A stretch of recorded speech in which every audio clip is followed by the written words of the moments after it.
Hi everyone, thanks for having me here.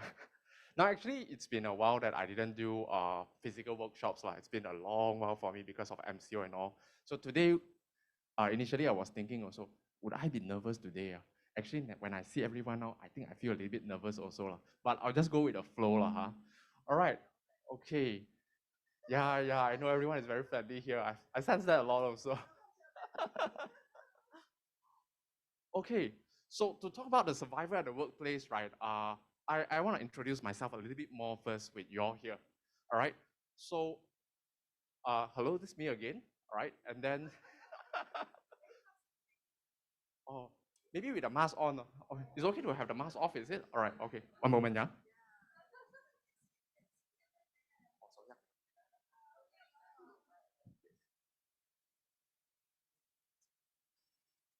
All right. Okay. So it's the same face as the same person here. All right. So I'm Aaron. You can just call me Aaron. I'm very comfortable in that manner. And here's three things you need to know about me ahead before I start the sharing sessions. Okay. So first thing first, yeah, as mentioned, I'm a registered and licensed counselor. This is what I do for a living. And yeah, I love counseling a lot, since I think primary school or secondary school started there. And then one of my favorite line that I will always say, I don't read minds. This is influenced by my college mates and all. Yeah, because when we studied counseling, a lot of people thought that we have the superpower to read minds, but actually we can't. So yes, I don't read minds. Until you tell me, then only I will know about it. Now, in terms of language, I spoke Mandarin. I can speak Mandarin, English, Bahasa, but most importantly, I'm very well versed in, I speak very well in Manglish. Yeah, see, I think everyone can relate here, the Malaysian English. So somewhere within my sharing, you'll notice a lot of la, those to continue one. Mainly, I think, influenced by my Chinese language. All right, so please bear with me. Okay, now, I also have three requests here before I do the sharing session. Very quick one.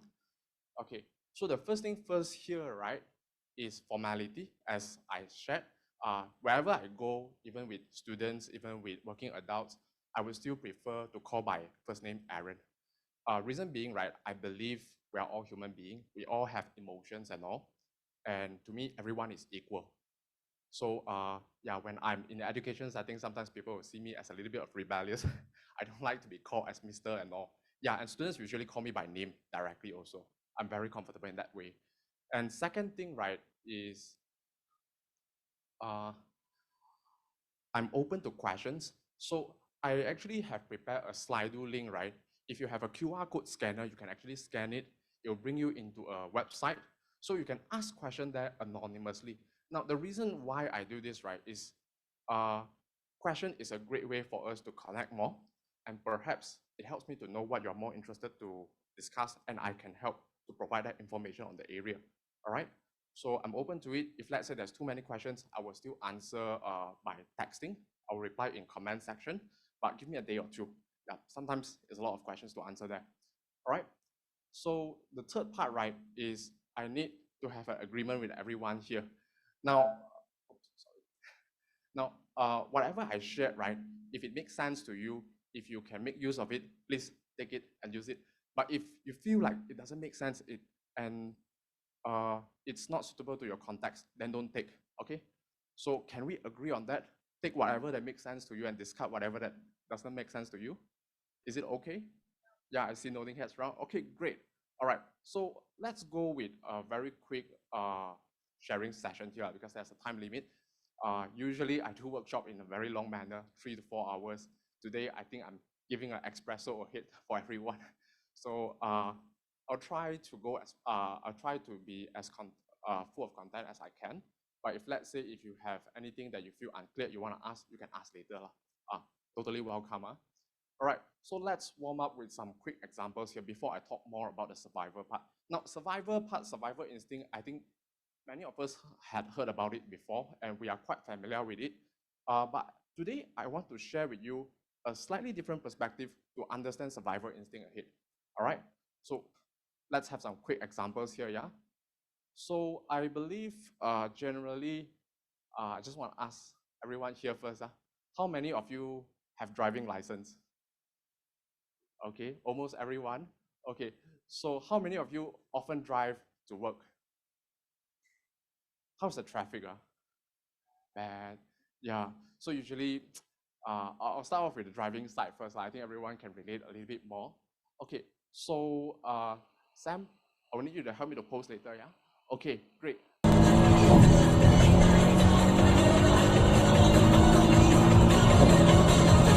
Oh. Yeah. Spoke too fast. So I want you to imagine, right? What would you do next in this scenario? Imagine. Okay. Car has wheel. We hope that, right? Yeah. What would you do with your hand? Turn. Okay. Okay. What would you do with your leg? Slam on the brake. Left leg or right leg? Right leg, huh? You all practice together, huh? Like rehearse before that, huh? Okay, lah, yeah. So, uh, yes, actually, what I'm trying to show here, right, is survival instinct always begin with the physical response. We very much notice it on the physical response first. I think just now when we all seeing the video halfway, I can see a lot of faces like, oh no, I thought it's smooth, but then there's traffic in front. Yeah. So okay, not a driving lessons today, but I'll move on to show you what actually goes on. Sam, help me to play the video. Yep. Jalan.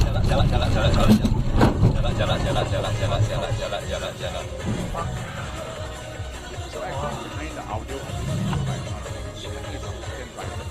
he turned left to the curb, and all he said is jalan. Yeah. So you see, the stress response or this survival instinct not only act on the physical side, also on the verbal side. All right, I'll move on with the next example here. Now we are all in KL, very jam place, but a very nice place as well. There are good things in KL. So I think everyone can relate to this and know what is this.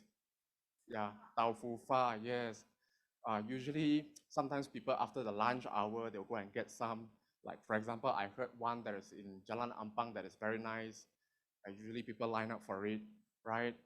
So today, right, I want you to imagine a scenario where if you ask your friend to tapao tau fu fa for you, okay, and it brings to you in the office, almost so close to you, and then suddenly it drops. It's no longer tau fu fa, tau fu sui, and then it becomes tau fu hanjo. Yeah, actually, this is a story, Instagram story I borrowed from my cousin. It happens to him. So now, if that happens to your friend, right, a good friend, a colleague, and you see that this individual is a little bit panicked when it happens, usually, right? What would you say to this friend? It's okay. Tissue. Buy you one more. Okay. Okay. Some will also have the response. Ayah, my tau fu fa. Yeah. But I think the very fast response I can hear would be a little bit empathetic, like it's okay, no problem. Okay. But today, if I switch the scenario a little bit, right? If it's not your friend that dropped the tau fu fa, oh, if your daughter, you will scold, you see the response is very different, okay. But if today you are the one that tap out the tau fu fa, and before go to your office desk, you drop it, what would you say to yourself then? Buy 4D. I heard buy 4D. Yeah, not my day, right? Yeah, see all sorts of response. But if I were to ask generally with everyone here, would you notice that the talk with your friend and with yourself is quite different? Uh, would you be notice which one is much harsher in a sense to our own self? Okay, all right. Okay, take note of this first. I'll explain later. All right. So let's move on to the example 3. So the third example here, right? is, let's say you are on your office desk, we relate back to the office side lah, huh? We're all working. Forget about the Tau Fu Fa story. But if halfway throughout your work, suddenly your boss come to you and he tell you this, hello, so and so, we are going to have an external audit now. I see someone sighing. Okay. So what would you say to your boss then? Oh no. Mhm. Okay. Very different response. Hide the files. Yes. Not my issue, other departments one. Okay. All right. So what I'm trying to show here, right, is as we can hear from the crowd's response earlier, we have two sides actually. Some is a little bit like, oh no, that kind of feeling, like worry. Some I heard earlier, no problem. Come on, want to audit, no problem. Ah, one of the scenario I asked my friend, my friend's response is, no problem, I'm the auditor usually. So that's another story. Okay, so my point on this third example here is usually we'll either have stress response or stress reaction. It's very different. Okay, one is on the fearful end, one is more on the calm end. Very calm, very steady, very ready. Okay, so yeah. All right. So what do we notice with these three examples, right? The first one, as I shared earlier, the survival instinct, the stress response, we will usually notice from the physical side first, very fast. It goes up, whatever trigger or whatever stimulants is there, it goes into the brain and we acted very quickly. Usually, we'll do something to protect ourselves. That's why survival instinct is a part within us. All right. Now, the second scenario about the Tau Fu Fa, yeah lah, we all have different response. Some will scold doctor, some will say, ayo, kesian, different kind of response. So when we are experiencing stress, right, it might affect our empathy level.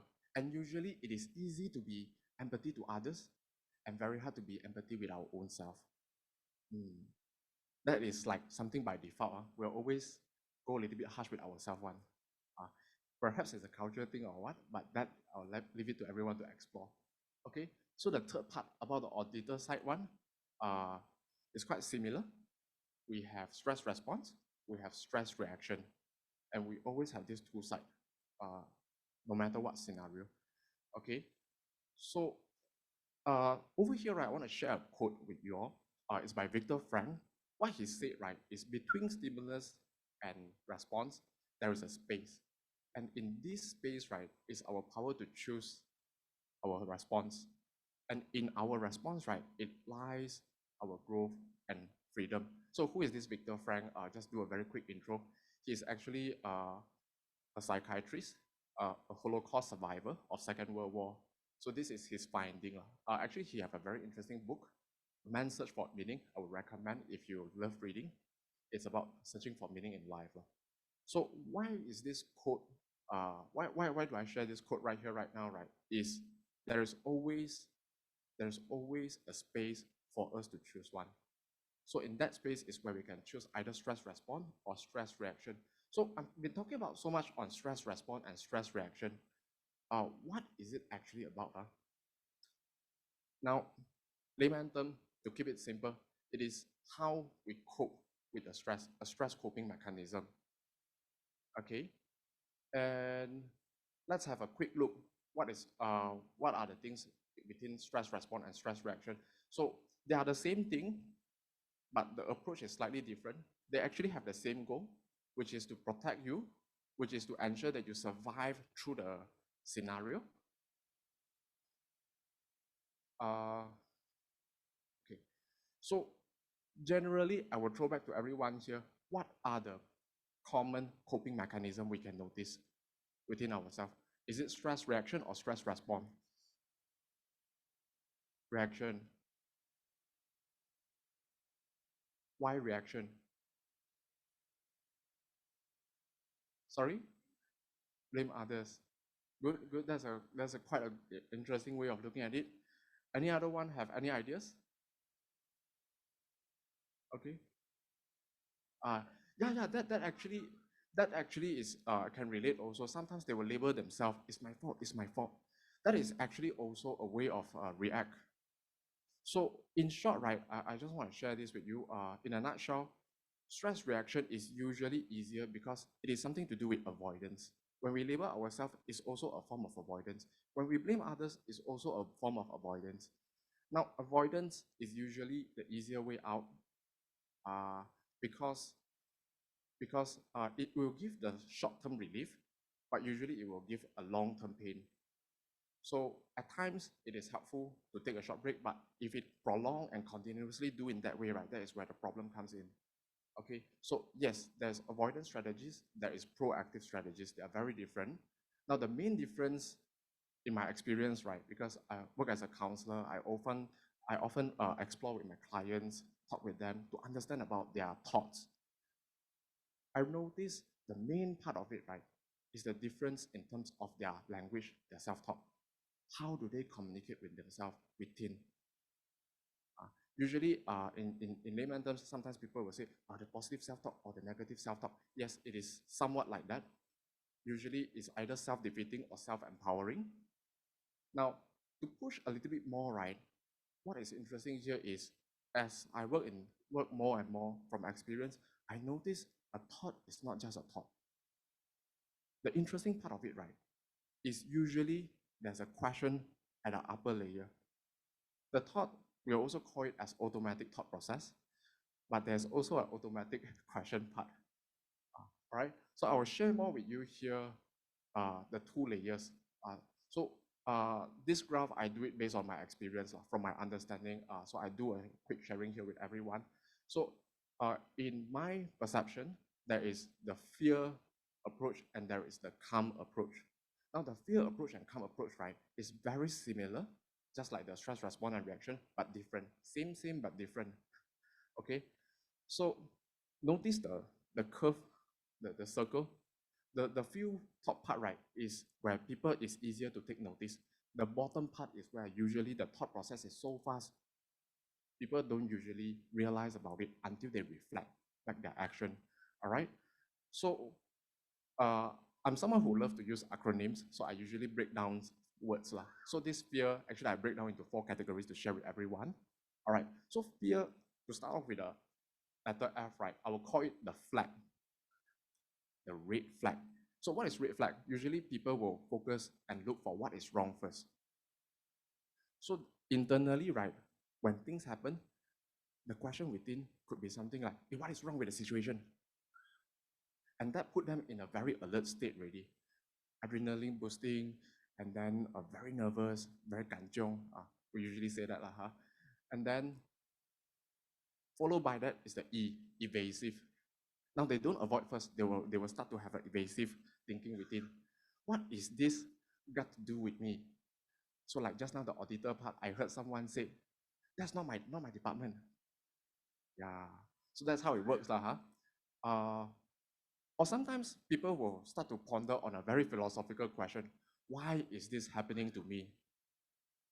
Okay, all right, I'll move on. So after E, right, only the avoidance come in. Avoidance is usually the very fast process already where if they don't reflect, they don't realize. So on the A part, right, is they will usually ask as in like, what can I do to escape away from this mechanism, from this yeah, unpleasant feelings. And then where can I run away now? Usually they'll have that thoughts. And so after that, when they are able to escape the whole scenario, they will reinforce the thoughts. They will believe that this is the only way out. And then they will keep doing it the next time. When auditor come, this is not my department. All right? I'll use back the examples, I'll borrow that one. Okay, so calm is a very similar things, but I'll show you in a very fast pace, yeah, because of the time limitation. It starts off with curiosity. They ask in a very different way, what is actually happening? They'll try to explore first. And then they will acknowledge what is within my control. And when it pushes to the L, right, is usually they will be very calm. They will try to ask as in like, what is the best approach? So the L, right, I will call it practical learning. They're actually practically putting themselves into the scenario to work on it. And then also very similar like the R part reinforce, it's mastery. What do I learn from this experience? So from time to time when they do that a lot, right, then that is where they are more and more calm. So you see people either they are getting more and more fearful or more and more calm from time to time with the same stress. Okay. So both of these actually exist, both of this part, the fear part and the calm part. Now, to help you to understand why I say both exist, right? Like just now, I think someone shared a very good point, like the tafufa when it drops, right? With friends, maybe you are not so stressed. Okay lah, never mind, I'll buy again. But with daughter, maybe you will start to scold. Hey, how come you drop the tafufa? Or maybe with a known acquaintance, you are angry inside, but we reacted very differently. No problem lah. Okay, we can buy again one. So that's why I would say both of these actually exist within us. All right. Now it's a matter of choice. Today I'm not here to promote or you must become all the while. But what I'm trying to say is we have these two within us. It's a choice. If you realize that most of the time you're using a fear approach, let's try to use a calm approach sometime. If if all the while you're too calm, people are reminding you, then sometimes you can learn the fear approach. Maybe the stress will push you to work on the deadline more. Okay. All right. So I'll share some findings that relate with this sharing here today. So I'll start off with some Bible verse. All right. So on James 1:19, right?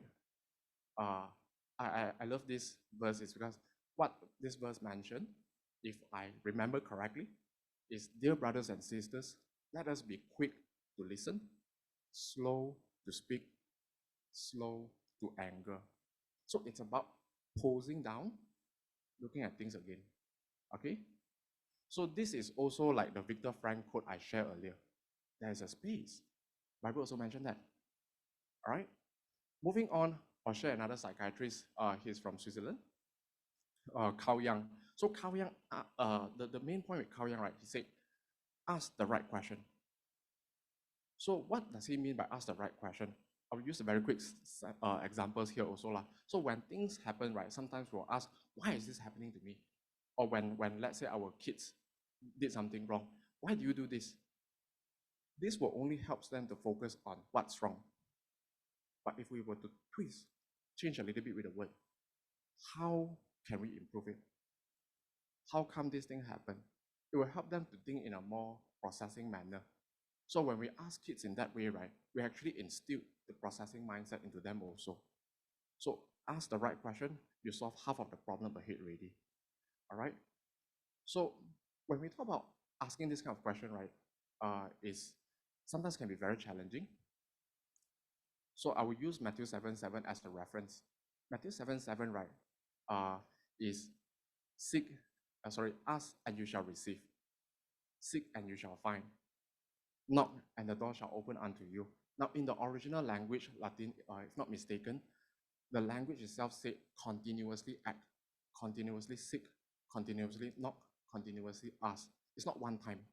So if you were to practice about asking the right question, right, it requires practice one. It's not instant. Okay, all right. So to move on is Proverbs 4:23. Proverbs 4:23, right, is be careful what you think of. Your thoughts runs your life. So which leads me to associate with one of the quotes by Michael Gazzaniga. He's a US professor, a psychologist, a neuroscience lah, okay? So what he say, right, is about the automatic thought process. And we don't realize it until we talk about it. Sometimes we have it in his explanation, we have it on top here, we realize, but sometimes we'll rationalize it. So to break the wall, right, it's important to talk to someone. It's important to connect, to talk about it. That is where it will help you out. All right. So I've shared a lot of information, a little bit here, a little bit there. it's hard for me to share like technical stuff in a short 20 minutes here. But most important part, right? If you were to change from, if you want to practice the calm approach or learn the fear approach, usually we'll talk about self-care. If you don't have self-care enough, right, it's very hard to deal with stress. Okay, so I have three aspects here to remind as a way to see how to take care of yourself before you deal with stress, lah, huh? Okay, or before you practice something new. So first one is biology, lah, because working adults sometimes we will neglect our biological health. So today, as a gentle reminder to knock on the door is, do you do exercise regularly to take care of yourself? All right. In terms of psychology, are you being too harsh with yourself? Can you have a little bit more self-acceptance, self-loving, treat yourself ice cream sometimes? All right.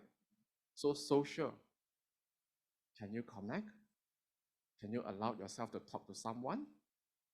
Can you, or maybe go out and exercise with peers, go out to have a movie with someone together. Yeah. So these three aspects is often neglected. So if I can have a gentle reminder here today, is on these three areas. If you want to tackle stress, have the self-care first. Without the self-care, it's very hard to manage stress response or stress reaction. All right. So as I shared earlier, reach out is very important. Now, even though I'm a counselor, I won't say, oh, you must see counseling. But it starts from your layer first. Okay, you can connect with your friends, your peers, anyone around. But if let's say you really need someone to talk to without judging you, you don't want to let people around know, yes, counseling is indeed an option. So one of the picture I borrowed here is from Bay Counseling Center. They are from Sunway Joe. So this is what they share about what you can expect from a counseling session now. It's about raising your self-awareness. It's about growing yourself as a person. And most important part is confidentiality. Yeah, counseling is all about confidentiality. Now, you might have experience from secondary school counseling or primary school counseling, but rest assured in market, especially for working adults, if you go counseling centers, we are all trained, registered and licensed counselor. All right, so it's gonna be a little bit different. Not a little bit, there are differences, okay? All right, so the last part here, as the end of the sharing, wish to use this quote here. You can't stop the wave, but sometimes you can learn to surf. All right. So that's all for my short sharing here. Okay. Yeah, this QR code is for evaluation form later. All right. Okay. Okay, so we'll open the Q&A session right now.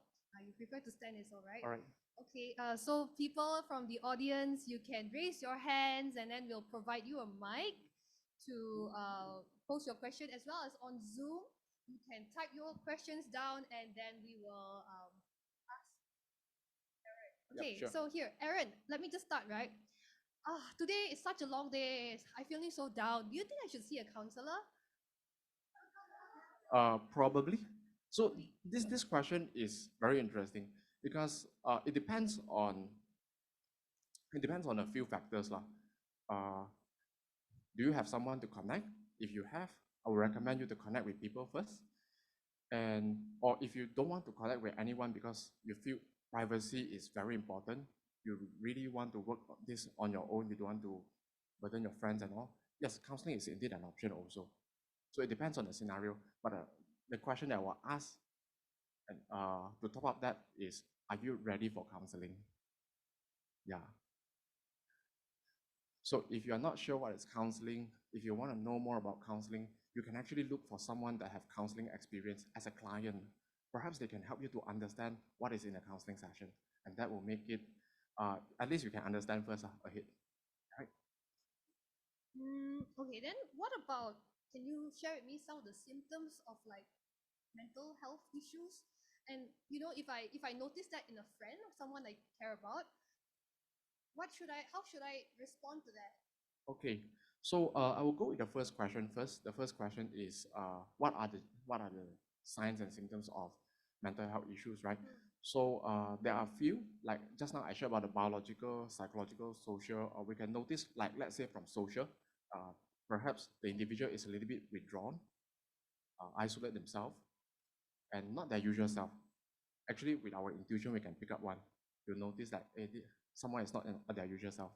All right. So second part is maybe in terms of biology, they don't eat much. They either eat way too much than their usual, or they don't have the appetite to eat. Okay. So that is another signs and symptoms. And maybe no energy, very low mood, very easily frustrated, moodiness, okay? And then there are also symptoms like they are confused in thinking. Sometimes when they talk, you will notice that they will have a lot of self-blame and all, and then it creates anxious feeling, depressed, and sometimes we can notice on the physical end also when it pushes to some extent, we can notice someone is shivering, shaking, yeah. So those are signs and symptoms. So how can we approach, right? Uh, for me, usually I will suggest understand first. Okay, so okay, I'll use my okay, okay. I think now I can share from a different view, lah, huh? I'll use my name as an example. You can approach, you can acknowledge. So approach and acknowledge first. Okay, you approach the individual, acknowledge their feelings, and get to know about them. Listen, like just now the verse, quick to listen, slow to speak, slow to anger. So we don't judge, we listen, understand the context first, and then it goes to the R, we link resources. Hey, I heard about this place, this group of people, they can talk. Perhaps they can help you out. Or if this individual really needs counseling, you can help to find out resources about counseling, share the information. We have a lot of information online that is available. So this is very good already if you can do this three-part AAR. If I were to use my name again, now as I think and process, I would say maybe after some time, you can still offer support. Oh, all right. So while offer support, you can ask as in like, how can I help you? Do we need to do I need to accompany you to a counseling centers to make appointment or anything, or do I sit here and listen if it makes you better? Okay. The last part is N. My my whole name. I just realized that now as I think. I would say nurture.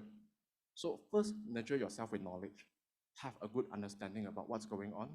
If you need, you can read up some articles, some materials, consult someone, and it will help you to prep yourself to be better equipped, as in like how to approach this individual better.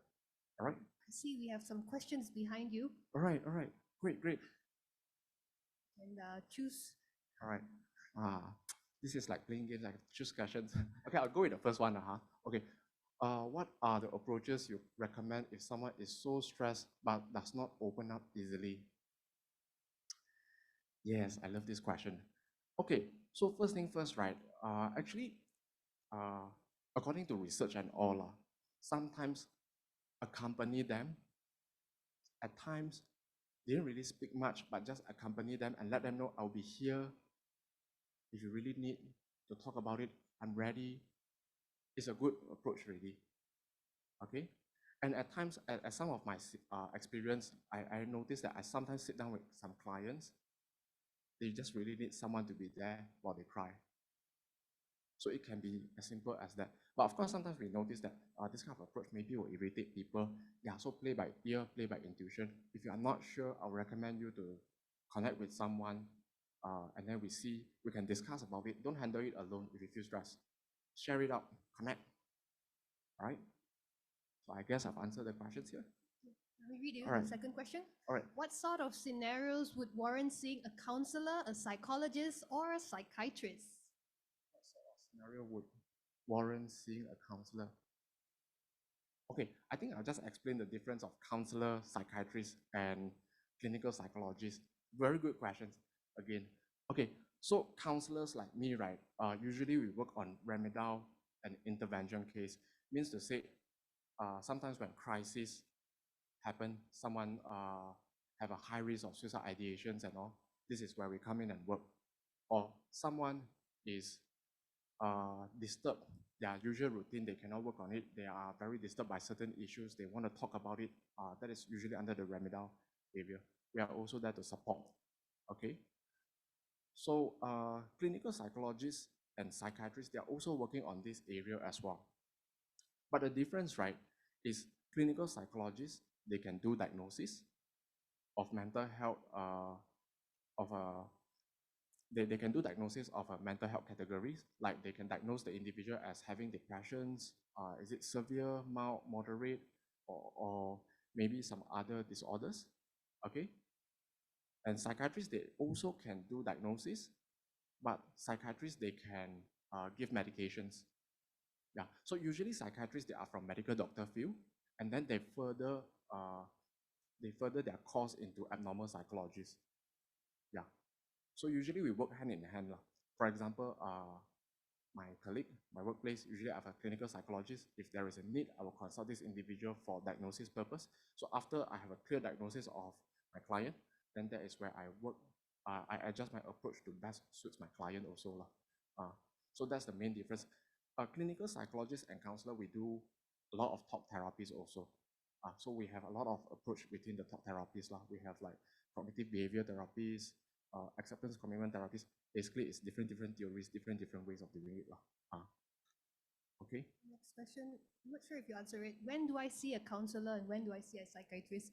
You straight away go to see a psychiatrist, then you diagnose, or counselor first? Okay. So if you notice that there is a very strong mental health signs and symptoms, for example, if you check online and if you see that it resonates a lot, usually by family members, they will notice more.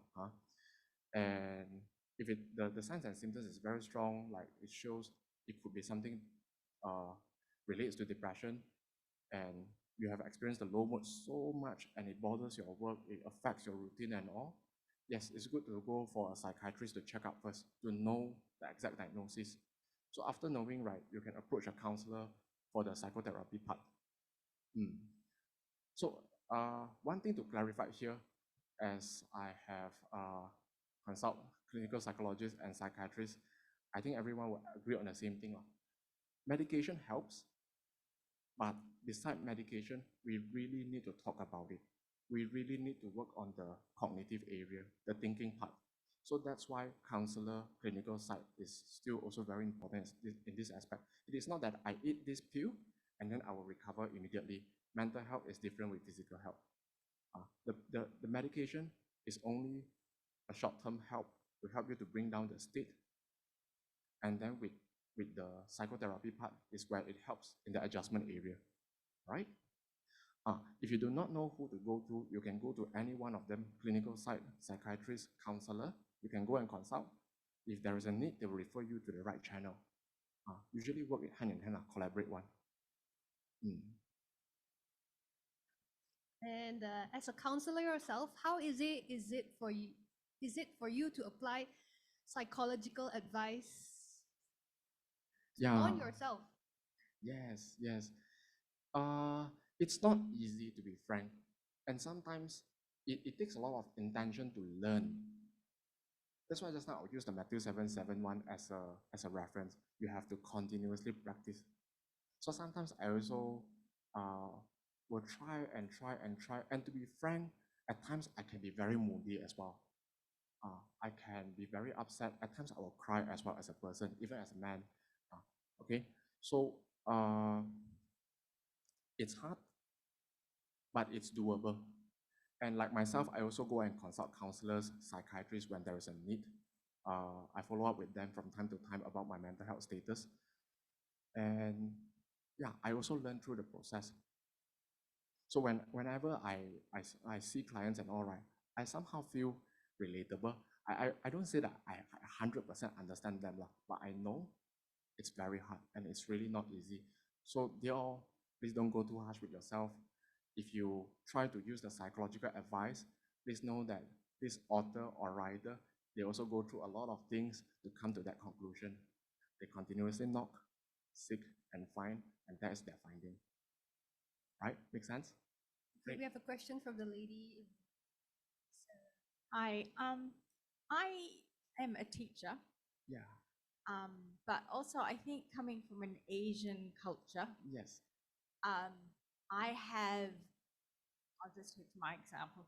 I have parents who see all this counseling, psychology, all these mental things, as a whole lot of codswallop, to put it bluntly. I mean, I have comments like, and I, as a teacher, I get it from parents, oh, the students just need tough love, or I never faced these issues back in my day. I don't know what you teen people have issues now, it's all in your mind and whatever else. So what do you say to these people who don't even acknowledge that there are mental health issues? Yeah, this is one of my work challenge also. There's a lot of mental health stigma. Like just now what you share is very relatable. Asian culture perhaps not so strong. Back in my days, I don't experience this, but why do you all experience this? But back in your days and now it's very different. You don't use social media when you're 12. But nowadays, I think even kids at 5, 6 years old, they are using what I think one of the social media like 小红书, the Chinese always use one. And then maybe Facebook, Instagram, they are so much influenced by all these things. It's a very different thing. So sometimes I have to be very frank, to be very honest. I also have challenge to explain this to them. But usually for me, it really takes a lot of effort to express, to explain the differences, help them see in science, or sometimes I have to use research data to show them, then only they will slowly take it in. But sometimes they will still reject the idea. Yeah, so it's hard. I can relate as an educator and all, especially dealing with parents. Yeah. So at times when we work with let's say children below 18 or below 12, especially below 12, we'll also encourage the parents to go for counseling, because the problem itself, right? I'm not supposed to use the word problem. I mean, challenge itself faced by the kids, right, is partially also from the family system. Yeah. So if we were to put so much effort to work with the kids to do adjustment, and if we don't do adjustment on the parents layer, there's also issue. That's why I see a lot of parents, yeah, we have some that is very extreme that will say, my days don't have this kid's just having problem, they are so weak, what strawberry era, so and so, so and so, all those labeling, I tell you. But there are also parents, also at the same age, that they are so willing to look into it. I see some, they even buy books just to read, to understand, and eventually they are part of the advocates also. One thing that I get a lot from parents groups, sometimes they are like, you're so young, you don't understand our perspective. This is like asking a male doctor, this is like saying a male doctor cannot do the delivery of baby like that. Yeah, but I have to pull back here, yeah lah, this is the challenge nowadays also, I agree. It's very hard. Yeah, so to work on it, I would recommend sometimes we can discuss maybe in the school layers, like if let's say there's headmasters, principals and all, I think everyone can discuss together how to best approach it. At times, workshop can help. Workshops, talks, especially by doctors and all, it may help them to take it in slowly, because sometimes these are new to them. Right.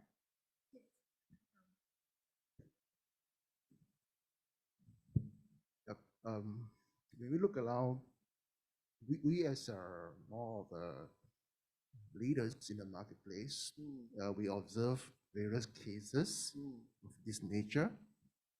If you were to categorize them into two broad categories, one, the causes of this are due to environmental, physical, biological, that cause all these problems.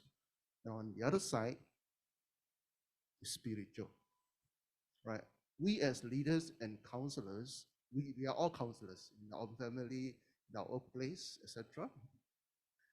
How do we be sensitive enough to differentiate the two category of causes. If someone having problems, it's because more so because of the environment, the workplace, the physical reaction, or the biological factors. Or the other side is the spiritual side that is causing the problems, right? So we are talking about our society that consists of various faith, people of various background and faith. So we do also see that some people having these problems, not because of environmental issues or physical issues or biological, but it's the spiritual side is causing all these problems. So we as leaders and counselors, how do we play a role to identify the real causes of this and then to find the root cause? To find the root cause. Okay. As I hear you share earlier, I think the first thing I would relate back is to listen from their perspective. Now, because we have, this thing is like we are having certain lens. When we wear blue color, blue spectacles, whatever we see is blue. When we wear green, whatever we see is green. So I think sometimes it's very necessary to take down these spectacles and really sit down with them, listen to them first, and try to understand from their perspective. Uh, yeah, because at times we felt it this way, but from their perspective, we might not see something if they haven't told us yet. So I believe we really have to sit down and talk and to explore together. Of course, sometimes we go by intuition, but is that intuition our perception, or is it really from their perception?